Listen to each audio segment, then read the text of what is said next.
We work fantastic together. He is a great coach. I've said it many times. At the rate he's going to be the greatest coach of all time, if that's his desire to want to do that. And I think I proved my point when I was saying this. I was saying this before people were saying it. So now everybody's realizing how great of a coach he is. But he's been coaching from when he started already fighting with me, because after he did his sparring, he would wait. If one of his brothers, training partners would come and spar, he'd stay there and coach them while they're sparring. So he's been doing this for many years, and having a great father that he had, the legendary Abdulmanap, helped him become the great mind that he is. And people ask me, well, it's all you. Hell no, it's not all me. I'm like a little bit of that. I've helped Habib. I put pieces together, but he's his father's son.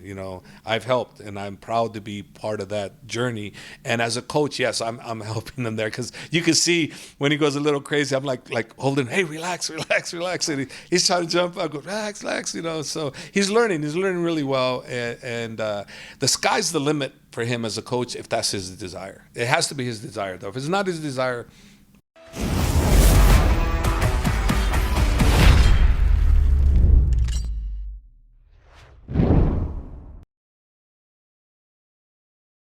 Helen Yee here in Las Vegas. Always great to be joined by the one and only Coach Javier Mendez. I know, first off, Happy New Year. And I know you just finished training Umar at the PI, right? Yes, thank you for having me on, Helen. And we just got through training with Umar today at the PI, yeah.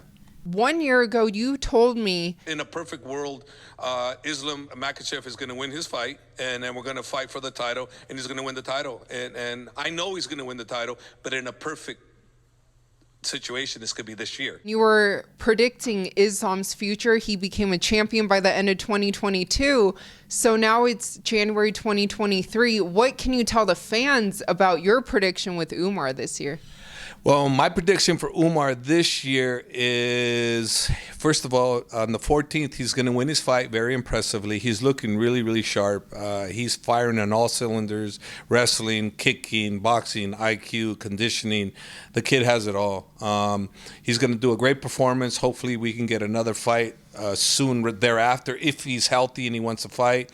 And hopefully a higher opponent, a much higher opponent, I don't know, top 5, hopefully, and then after that, if once he's successful there, which I expect him to be successful, then I would like to think that the UFC gods would say, hey, title shot for Umar. So maybe that could happen, maybe a title fight by the end of the year. The more likely going to be 2024, he'll get a title shot and he will win. And I know all the fans are anticipating his upcoming fight and his future, because it's obviously super bright for him, and the bantamweight division, it's super stacked. So they're kind of talking about, the title fight between Aljamain and Henry coming up. So if that does end up happening, who do you think wins that?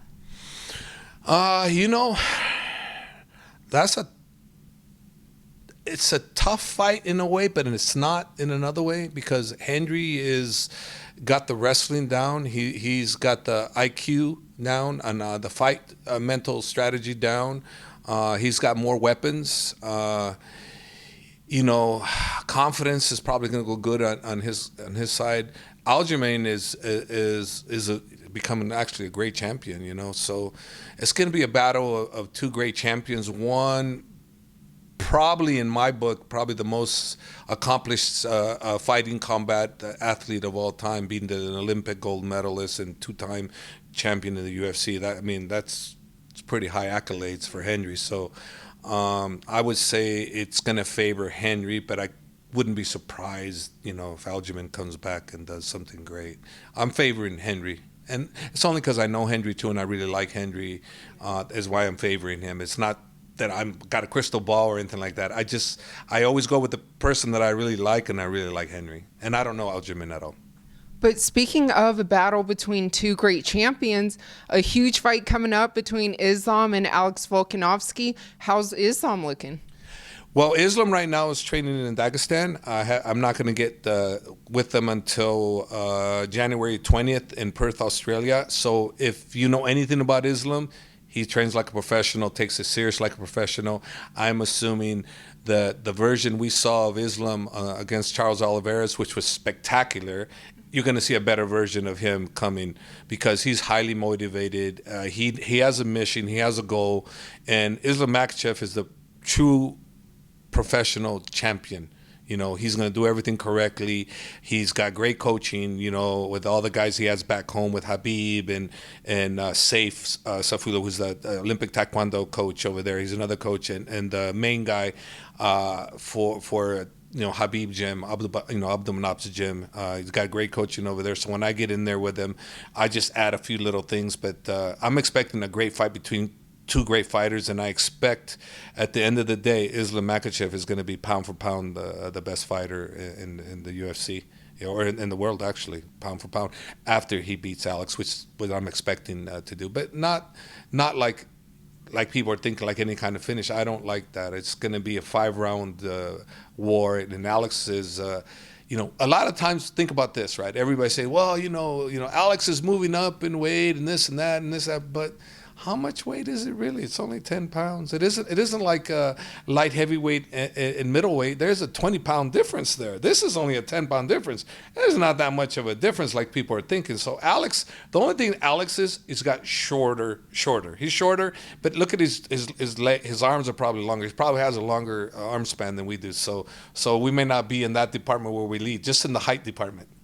But stylistically, do you think that Alex will be the toughest opponent that Islam's ever fought?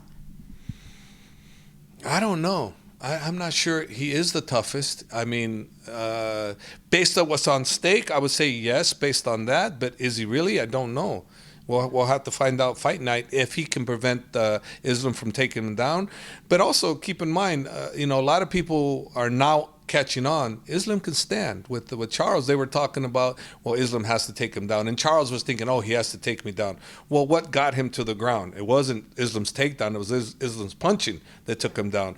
Well, the secret's out, and it should have been out a long time ago. Islam can do it all, So, yeah, if he can't take you down, guess what? You got to deal with him stand up too. I've said it many times that he's the most well-rounded lightweight of all time in champions, of all time. He's the best rounded out of all of them, and I expect him, on February 11th to become pound for pound number one. I know people are saying, well, you ranked him and said he went too low, too much. He went down too low after being not even ranked in the top 10 pound for pound, but after one fight he dropped. Well, that was a little premature, I thought, but rightfully so. I think he's number one, and he's going to prove he's number one on this time around. Well, Alex recently told Believe You Me podcast that he feels if Islam does take him down, or when he takes him down, he's not going to panic. And then Islam on Twitter said he guarantees within 15 seconds of him taking Alex down that he will panic. So do you agree, with Islam? I'll tell you one thing about Islam that I myself as a coach, after training him as many years as I have, I went in and I grabbed Islam, and he grabbed me back, and I went, holy crap, this guy's strong, really strong. I mean, man, he's strong. Habib is strong, right? But it's a different kind of strong. Islam's strong. So I think that I can see why Islam is saying that, because once he grabs you, you're not thinking that kind of strength, and he is super strong, So, yeah, I think it's possible it could happen. But Alex should relax, because that's the best weapon. But will he able to be relaxed? Stupid word. But will he be able tongue twister? Will he be able to relax when Islam takes him down? When he takes him down, because that's going to happen.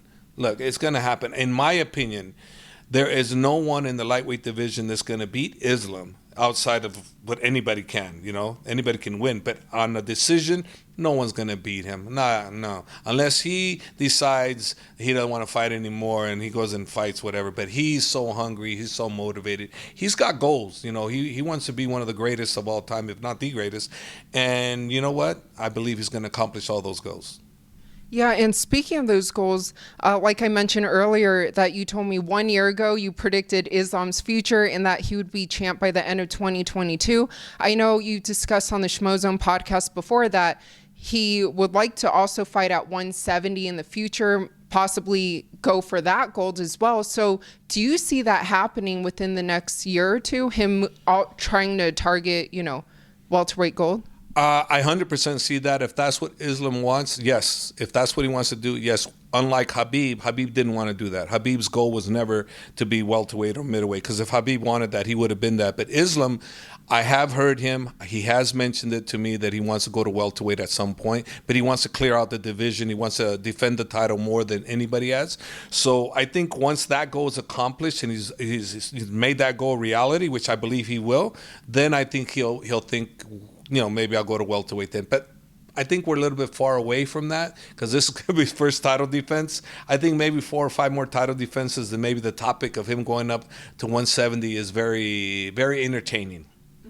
Well, something else that's entertaining that the fans love is your Instagram and your friendship and relationship with Habib. So is there another Habib story that the fans may not know yet that you'd like to share? No, not really. I think everybody knows, the Habib story. No push-up challenge, no new challenge lately? No, we haven't had any new challenge yet. The only thing I do know is he was at the New Year's Eve show, the Ryzen versus Bellator show, and he was texting me. He goes, "Coach, I love this show. It's the best show I've ever seen." He was in love with the Ryzen Bellator showdown, the way the production and everything, and how polite, how respectful the audience, the Japanese audience and fans are. It was unbelievable. I've experienced that myself many, many years ago, so I knew what he was in store for, but he absolutely loved it. You also mentioned Bellator. Usman, the lightweight champion of Bellator, what can we expect from him this year? You can expect great things from him. I've said it before. I'll say it again. He's a superstar.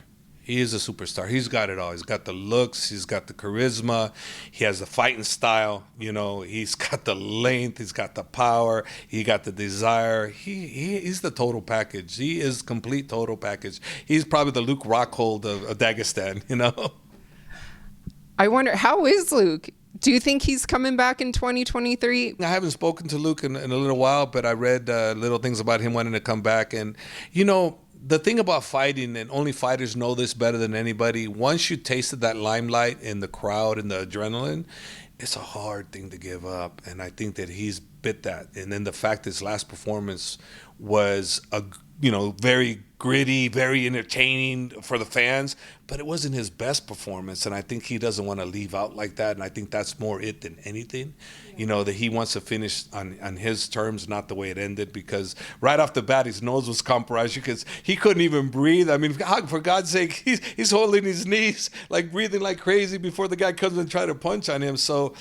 you got to imagine that him being a true fighter, that he wants to finish on his terms, and he misses that limelight. It's hard. It's really hard. Only fighters really, really understand that. But for the fans who love you and can't wait to see more of you, what would you like to let them know? Well, soon, Cain Velasquez and I are going to do a podcast. We don't know what the name of it is yet. I'm thinking Coach Cain and Hav, or I don't know, Coach's Corner with Cain and Hav. I'm not sure. You guys let us know, because we're still undecided. But we're going to do a podcast. Cain's excited to do it. It's going to take a little bit of time, but we're going to do it very soon. Within a month or two, I think we'll have the podcast out. And how is he? He's fantastic. He's in great spirits. Sometimes I can't get a hold of him because he won't answer the phone, because he's playing with his son all the time, and his son's all over the place with him. It's just a beautiful sight to see him with his kid. He loves his kids. I mean, that's what this guy's all about. He's just a family man, and and I asked him, say, dude, at least answer the phone. He goes, my kid was playing with the phone. I go, well, I'm trying to call you for something. Goes, well, this kid takes priority over anything. That's just the kind of person he is.